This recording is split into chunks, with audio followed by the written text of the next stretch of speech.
Ron Corbett, mayor of Cedar Rapids. We've talked to him a few times here on the Big Show. The elephant in the room, Ron, is the Des Moines Waterworks lawsuit. I guess the issue on it is now has been postponed till next summer. But basically, agriculture in a section of the state taking on Des Moines Waterworks, and that skirmish could go all the way to the Supreme Court. What can you tell us? Kind of bring us up to speed on this. Well, I do actually think that the lawsuit will probably make it all the way to the Supreme Court. So it may start in Sioux City, but whatever side wins or loses, I mean, everyone knows there's always an appeal, and this really seems to be the path that this case is headed on. I'm not a big supporter of the lawsuit. I think it's better to try and partnership and cooperate with farmers. That's what we're doing in Cedar Rapids. We established the Middle Cedar Watershed Partnership Program that we work with landowners north of Cedar Rapids on water quality and water quantity issues, and that seems to me the better approach to do than versus the lawsuit, which really is just going to harden people's hearts towards each other and cost a lot of money. We try and draw parallels between Des Moines and Cedar Rapids and some of the things you have done and some of the things that Des Moines Waterworks is doing. Now, one of the big differences is that, as I understand it, Des Moines Waterworks does draw drinking water from surface water, and you and Cedar Rapids draw them from, what, deep wells? Is that right? Yeah, Cedar Rapids has a lot of vertical wells, so we get our water directly out of the aquifer, where here in Des Moines, they basically get most of their water right out of the river, so a direct source. So as you can imagine, that the river is going to be have much more possibility of contamination than an aquifer, because you have the natural filtration process. So our level of nitrates in the Cedar Rapids water system, when we bring the water in, isn't to the level that Des Moines has. So their cost obviously are much more than ours are in Cedar Rapids. But having said that, that's why we're working in partnership today with landowners north of us on conservation projects that address the water quality issue. So we're not faced with this same situation 15, 20 years from now. But also ours is a dual purpose. 2008, this June 13th is the 8th year anniversary of that horrific flood of 2008. So oftentimes these conservation practices that improve water quality also help with the quantity issue. You guys are doing some things on a partnership, kind of a proactive, can we say, pre-clean the water before it has a chance to get into rivers and streams. One of those is at the airport, isn't it? Yeah, we actually have two projects right now going on at our airport, and most people don't know this, but the city of Cedar Rapids, has about 2,000 acres that we farm. It was land that was purchased years ago to construct our airport and to provide a buffer around our airport. And that airport land actually drains into two watersheds, the Iowa River watershed, part of it does, and then the Cedar River watershed is the other part of the land drains into. But we worked with Iowa State on some strips program, and then we worked with University of Iowa on Miscanthus grass, which we're going to end up harvesting and actually selling to the university so they can mix as biofuels at their energy plant down there. So those are two examples of that, what we're doing specifically on farmland that the city of Cedar Rapids owns. But we're also doing some changes in how we assess stormwater going forward, our stormwater fee system in our city, and how we work with developers. So we understand that most of the challenges in agriculture, probably about 85%, but 15% of it is urban runoff, and we have to do our part. Ron, can you tell us a little more about the STRIPS program at Iowa State? I wasn't aware that you guys were taking part in that, and if that's a program I'm thinking of, that's a pretty cool gig. Well, it is, and this is another great partnership between the public and the private sector. We actually had Pheasants Forever donated the seed for the STRIPS program, and the Iowa State students came out and they mapped the farm field, and we ended up planting on one edge of the farm field as a demonstration project, and then on the other edge we didn't plant anything. We just have it as it's been farmed for years, and so this will be the first year that we'll actually have some data on how much improvement from the runoff standpoint was made by having the strips in place. And so it's great to be able to work with Iowa State because they have the technical knowledge. I mean, this is airport land. I mean, we're running an airport, and we're on trying to have planes that are on time and making sure that we have low airfares. We're not necessarily thinking of, the runoff from the farm field. So to have them as a partner, it's really been beneficial to us. That miscanthus also looks way cool when it's growing because it is some huge grass out there. Hey, we're going to take a break. When we come back, we're going to take a look at what's going on weather, and we'll have more conversation with Ron Corbett, who's in studio with us today on The Big Show. 11:57 time here on The Big Show. Ron Corbett in studio with us. Ron, we got a couple of minutes before we take a break, and we're going to have you back on the other side of the top of the hour as well. But you've been kind of depicted as the guy that's taken up the cause of agriculture here in Iowa. I guess from a farming point of view, you're the guy that's coming to the rescue of farmers in this lawsuit with the Des Moines Waterworks. Is that a fair assessment? Well, I see every day from the mayor's chair in Cedar Rapids the impact of agriculture in Cedar Rapids. Every town in Iowa is connected to agriculture in various degrees. In Cedar Rapids, we have over 1,000 trucks every day delivering corn and soybeans into our community. We mill over 1.1 million bushel of corn every day. Companies like ADM, Penford, Cargill. I mean, these companies all hire people that live in Cedar Rapids. They work in Cedar Rapids. They go to school. The property taxes that these companies pay to the school district that hires teachers and mechanics. I mean, the ripple effect of agriculture throughout the state is tremendous, and every town is impacted.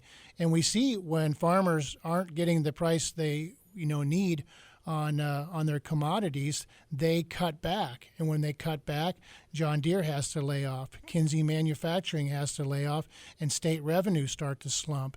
So we really need agriculture. So this water quality is an important issue for two reasons. One, for the overall health of our waterways and the consumers, but also to protect the economics of the farm economy.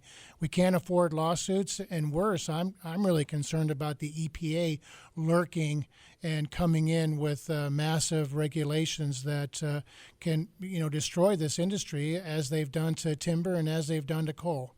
Well, and some people say that clean water may not be the issue because everyone's in favor of clean water. The issue may be just what you mentioned, regulation, and who is going to be regulating who. I know you have looked at some different proposals for funding Clean Water Initiative and moving forward with that. That's what we want to talk about when we come back with the Big Show. We're back at it with the Big Show. In studio is Ron Corbett, Mayor of Cedar Rapids. We're talking water quality. And Brandon, the text line has received a couple of texts that That's right. It lit up like a Christmas tree. Yeah, what happened? We had a listener asking Ron one more time the meeting tomorrow. It's on June 3rd. This listener wanted to know the time and the location, the building there on the Iowa Central campus. It's the Bioscience Building at Iowa Central Community College, and the forum's from 11 until 2, and it's Ron Corbett is in with us. Ron, you're mayor of Cedar Rapids, and you're coming up on, was your second term? This is my second term, so I've got about 18 months left on my term. We have 4-year terms in the city of Cedar Rapids, so it goes through December of next year, 2017. And no term limit? There's no term limits for elected officials in the city of Cedar Rapids, so people could serve as long as the voters kept reelecting them. I guess a term limit is every election, right? Well, you're mayor, you feel like you're always campaigning anyway. Hey, let's talk a little bit about the partnership for clean water. Patty Judge was your co-chair. She is resigned from that post as she is running for a statewide office. So you're kind of back with the rest of the gang there then, huh? Yeah, and our goal is to try and do as much as we can to educate the public about what farmers are doing in the area of water quality. So much of the focus sometimes is what the farmer isn't doing. And we've tried to highlight a lot of the demonstration projects that are being done around the state. So farmers just don't get enough credit for that. So we're promoting that, but we're also critical of the Des Moines Waterworks lawsuit. We feel that the lawsuit and trying to set water quality policy for our state shouldn't be done in the court system. Again, it may start in Iowa, but it won't end in Iowa. So do we really want judges setting water quality policy for our state? We don't think so. Our organization doesn't think so.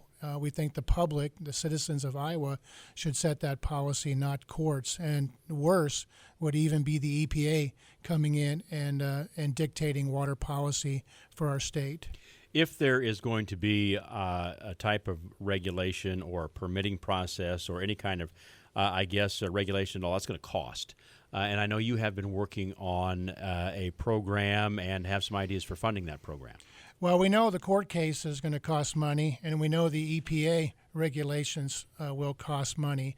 So our plan is, rather than wait for a court case to set water policy for our state or the EPA to come in and regulate farming, and I know a lot of people don't think that the EPA would ever do that, but go to the state of West Virginia and see what regulations of the coal industry have done to their state and many of the towns.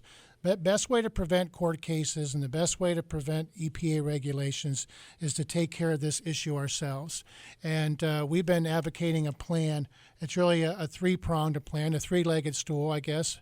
Three-legged stools are always a little more firmer than a two-legged or a one-legged stool. But it begins with the farmer landowner. You have to have the farmer and the landowner as part of this equation, and I think farmers do want to be part of this equation. The nutrient reduction strategy that we have right now is voluntary, but it places so much burden on the farmer. So when corn is $6 a bushel, there's more revenue for them to implement some water quality practices. When corn is at $3.50, $3.60, or $4, then they just don't have the resources. And when we see farmers pull back on all their spending, and including water quality initiatives. So it can't be on the farmer only. You have to bring in the public, and that's why I've been advocating a plan that funds the 3/8 penny, which about 60% of that would go to water quality. That way you now have that second leg of the stool where the public is involved, and we need to have the public involved. I mean, just look at the impact that the lawsuit is going to have on the public throughout the state of Iowa. So the public needs to be involved. But we add a third leg to the stool, and that's the private sector. And it's one of the pieces that the other plans that I've seen out there don't have. Some plans are farmer only, some plans are taxpayer only. We take both of those legs and we add to it the private sector. Many corporations now have social responsibility efforts within their company. And speaking directly to like their foundations, their contribution arm, they have foundations that give, sometimes they'll give to healthcare, sometimes they'll give to education, but a growing piece of their contributions is to environmental initiatives. And I believe we can tap in to the private sector money to match the public along with that farmer. Ron Corbett, our guest, and I want to follow up, Ron, with you on that. Social responsibility. Stay with us. We're going to continue here on The Big Show. West. We continue with our conversation with Ron Corbett, who's in studio today. Ron, thanks so much for spending an hour with us on The Big Show. Hey, you mentioned a kind of a 3-point plan that might be able to fund some water projects. And you talked about the 3/8%, what I call a tax. And then you talked about some larger companies maybe with on their social responsibility side of the ledger bringing some money. What kind of pool of money do you think that would generate, and how much do we need? Well, I think the 3/8 penny, it's estimated somewhere to bring in between $150 and $180 million. The sales tax fluctuates depending on where the economy is growing or contracting. Out of that, 60% of that is water quality initiatives targeted for water quality. And in addition to that, it would fund the Resource Enhancement and Protection Fund. From a corporate standpoint, I mean, this model is one that we've used in Cedar Rapids. DuPont actually gave money to our Middle Cedar watershed project. So we have a combination of public money, farmer landowner money, and then private sector money. And I think this really brings it to a point where you have shared responsibility for this effort. I think the model can be scaled around the state. Now, the individual projects that we're doing may not work in or may not be the best conservation practices because every farm field is different. But the funding model can be scaled, and that's what we're advocating for, is a strong partnership between the farmer, the public, and the private sector. Got about 30 seconds here, Ron, to wrap up, and I want to ask about your website and how we can continue to follow what you're doing. But the lawsuit, Des Moines Waterworks lawsuit, has raised the ire of a lot of folks in the country, and I know you're hearing a lot of frustration. What do you tell these folks? Well, I tell these people, don't be surprised if there's not more lawsuits. Once these lawsuits get going, always they can cascade into more. A lot of people are saying, well, we should settle the lawsuit. I'm not so sure that's the best idea either, because you don't want to develop a sue and settle culture, and you show that that you're going to settle. That just, I think, really makes it even more lawsuits coming down the road. So what I challenge people is, from Iowa, we're able to solve our problems ourselves, and this is something that we should do. And have people come to my website at engageiowa.org, have them take a look at my my proposal that I have out there. EngageIowa.org. Ron Corbett, Mayor of Cedar Rapids. Thanks so much for sitting in with us, talking water quality, the first part of the Big Show.